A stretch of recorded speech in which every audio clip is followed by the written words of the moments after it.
Seaplane പദ്ധതി നടപ്പിലാക്കുന്നതിൽ സംസ്ഥാന സർക്കാർ പ്രതിസന്ധിയിലായിരിക്കുന്നു. CPIയും വനംവകുപ്പും എതിർപ്പ് ശക്തമാക്കുന്നതാണ് ആശങ്കയ്ക്ക് കാരണം. കേന്ദ്ര സർക്കാരിന്റെ പദ്ധതി സ്വന്തം പേരിൽ നടപ്പിലാക്കാനുള്ള നീക്കത്തിനാണ് തിരിച്ചടിയേറ്റത്.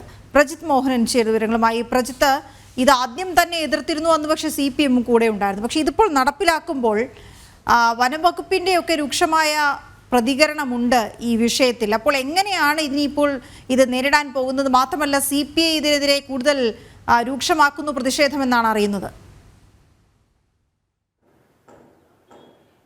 കേന്ദ്ര സർക്കാർ കൊണ്ടുവന്ന ഉഡാൻ പദ്ധതി പ്രകാരമാണ് ഈ ജലവിമാനങ്ങൾ രാജ്യത്തിന്റെ വിവിധ ഭാഗങ്ങളിൽ സ്ഥാപിക്കുന്നതിനുള്ള പദ്ധതികൾ നടപ്പിലാക്കുന്നത്. 2020 ഗുജറാത്തിലും ഈ കൊച്ചിയിൽ നടപ്പിലാക്കുന്ന 2 ദിവസങ്ങൾക്ക് മുൻപ് ആന്ധ്രാപ്രദേശിലുമൊക്കെ നടപ്പിലാക്കിയ പദ്ധതിയാണ്.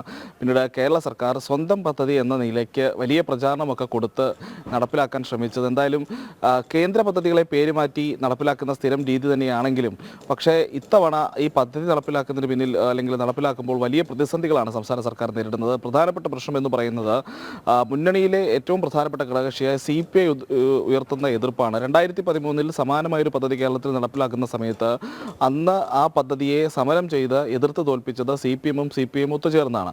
അപ്പോൾ ഇപ്പോഴെന്താണ് ഈ പുതിയ നിലപാട് മാറ്റത്തിന് പിന്നിൽ എന്നുള്ളതാണ് CPI ചോദിക്കുന്നത്. CPI ഉപതെരഞ്ഞെടുപ്പ് പ്രമാണിച്ച് കുറച്ച് മൗനം പാലിച്ചുവെങ്കിലും പിന്നീട് ഇപ്പോൾ ഉപതെരഞ്ഞെടുപ്പ് കഴിഞ്ഞതോടെ നിലപാട് ശക്തമാക്കിയിരിക്കുകയാണ്. അടുത്ത LDF യോഗത്തിൽ ഈ വിഷയം ചർച്ച ചെയ്തിട്ട് മതി ഇനി ഈ സീപ്ലെയിൻ പദ്ധതിയുമായി സർക്കാർ മുന്നോട്ട് പോകുന്നത് എന്നൊരു നിലപാട് CPI സ്വീകരിച്ചിട്ടുണ്ട്. അതോടൊപ്പം തന്നെ CPIയുടെ തൊഴിലാളി സംഘടനയായ AITUC മത്സ്യത്തൊഴിലാളികളെ അടക്കം സംഘടിപ്പിച്ചുകൊണ്ടുള്ള വലിയ പ്രതിഷേധത്തിനും തയ്യാറെടുക്കുന്നു എന്നുള്ളതാണ് നമ്മൾ മനസ്സിലാക്കേണ്ടത്. പ്രത്യേകിച്ച് ഈ വിഷയവുമായി ബന്ധപ്പെട്ടുള്ള ഒരു ഉപശേഖരണമൊക്കെ ഇപ്പോൾ AITUC ആരംഭിച്ചിട്ടുണ്ട്.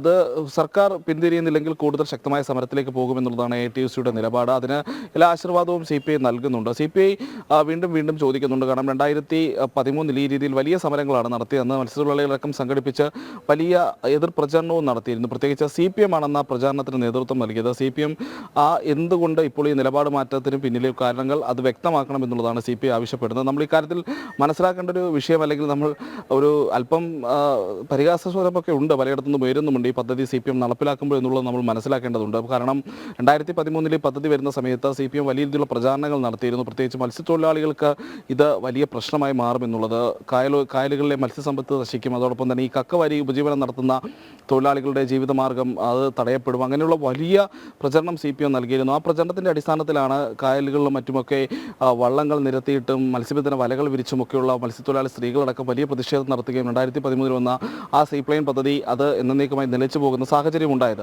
ഇപ്പോൾ അതേ പാർട്ടി തന്നെ ഇത്തരം ഒരു നടപടികളുമായി മുന്നോട്ട് പോകുമ്പോൾ പ്രതിരോധിക്കാൻ വല്ലാതെ ബുദ്ധിമുട്ടുന്നുണ്ട് CPM എന്നുള്ളതാണ്. കാരണം കേന്ദ്ര സർക്കാരിൻ്റെ പദ്ധതിയാണ്, അത് കൃത്യമായി അതിന് അനുയോജ്യമായ സ്ഥലം കണ്ടെത്തി അത് എല്ലാവർക്കും ഗുണകരമാകുന്ന രീതിയിൽ നടപ്പിലാക്കേണ്ട ഉത്തരവാദിത്വം സംസ്ഥാന സർക്കാരിനുണ്ട്. പക്ഷേ സംസ്ഥാന സർക്കാരിൻ്റെ ഉത്തരവാദിത്വം നിറവേറ്റാൻ കഴിഞ്ഞില്ലെന്ന് മാത്രമല്ല, കേന്ദ്ര പദ്ധതിയുടെ പേര് മാറ്റി നവകേരള പ്ലെയിൻ എന്നൊക്കെ രീതിയിൽ അവതരിപ്പിച്ച് ടൂറിസം വകുപ്പിന് പേര് നേടിക്കൊടുക്കാനുള്ള ശ്രമം അത് തൽക്കാലം പൊളിഞ്ഞു പാളീസായി എന്നുള്ളതാണ് ഈ ഘട്ടത്തിൽ പറയേണ്ടത്. പ്രത്യേകിച്ച് മുൻപ് സ്വീകരിച്ച നിലപാടുകൾ CPMനെ തിരിഞ്ഞു കൊത്തുന്നു. അതോടൊപ്പം തന്നെ ഇപ്പോൾ ഈ വനം വകുപ്പുമായി ബന്ധപ്പെട്ടും വലിയ പ്രതിഷേധം അല്ലെങ്കിൽ ഒരു എതിർപ്പ് നിലനിൽക്കുന്നുണ്ട്. വനം വകുപ്പ് പാരിസ്ഥിതിക പ്രശ്നങ്ങൾ ചൂണ്ടിക്കാട്ടിയാണ് ഈ പദ്ധതി എതിർക്കുന്നത്. പ്രത്യേകിച്ച് മാട്ടുപ്പെട്ടി ഡാമുമായി ബന്ധപ്പെട്ടാണ് വനം വകുപ്പിൻ്റെ ആശങ്ക നിലനിൽക്കുന്നത്. വനം വകുപ്പ് പറയുന്നത് മാട്ടുപ്പെട്ടി ഡാം എന്ന് പറയുന്ന ഒരു പരിസ്ഥിതി ലോല മേഖലയാണ്, പ്രദേശത്ത് ആനത്താരയുണ്ട്, അതോടൊപ്പം തന്നെ ഈ വിമാനത്തിൻ്റെ സാന്നിധ്യവും അതിൻ്റെ ശബ്ദങ്ങളുമൊക്കെ ആകുമ്പോൾ ഈ ഡാമിൻ്റെ പ്രദേശങ്ങളിൽ നിന്നുള്ള അവിടെയുള്ള വന്യമൃഗങ്ങൾ കൂടുതലായി ജനവാസ മേഖലകളിലേക്ക് തുരത്തി ഓടിക്കപ്പെടാനുള്ള ഒരു സാധ്യത നിൽക്കുന്നുണ്ട്. അപ്പോൾ മനുഷ്യ മൃഗ സംഘർഷങ്ങളും രൂക്ഷമായി വർദ്ധിക്കാനുള്ള സാഹചര്യമുണ്ട്. അപ്പോൾ ഈ കാര്യങ്ങളെല്ലാം പരിഗണിച്ചുകൊണ്ട് കൂടുതൽ വിശദമായ പഠനത്തിന് ശേഷം മാത്രമേ ഈ പദ്ധതി നടപ്പിലാക്കാവൂ എന്നുള്ള ഒരു നിലപാടിലേക്കാണ് വനം വകുപ്പും പോകുന്നത്. അങ്ങനെ സർക്കാർ വലിയ പ്രതിസന്ധി നേരിടുന്നു. 2013 സംഭവിച്ചതുപോലെ തന്നെ ഇപ്പോൾ ഒരു പരീക്ഷണ പറക്കലൊക്കെ നടത്തിയിട്ടുണ്ട്. ഇതിനപ്പുറത്തേക്കുള്ള നടപടികളുമായി മുന്നോട്ട് പോകാൻ തൽക്കാലം സർക്കാരിന് കഴിയില്ല. CPI ആവശ്യപ്പെട്ടതുപോലെ ഒരു നിലപാട് സ്വീകരിച്ചില്ലെങ്കിൽ വയനാട് ഉപതെരഞ്ഞെടുപ്പിലെ തിരിച്ചടിയുടെയൊക്കെ ഫലത്തിൽ തന്നെ CPI-CPM ബന്ധത്തിലൊരു ഉലച്ചിലേക്കുള്ള സാധ്യത നിലനിൽക്കുന്ന സാഹചര്യത്തിൽ കൂടി CPIയെ കൂടുതൽ പിണക്കുന്ന ഒരു നിലപാടിലേക്ക് CPM പോകാൻ സാധ്യതയില്ല. അങ്ങനെയെങ്കിൽ പരീക്ഷണ പറക്കലോടെ ഈ പദ്ധതിയും അവസാനിക്കാനുള്ള സാധ്യതയും നിലനിൽക്കുന്നു. ശരി പ്രജിത്ത്.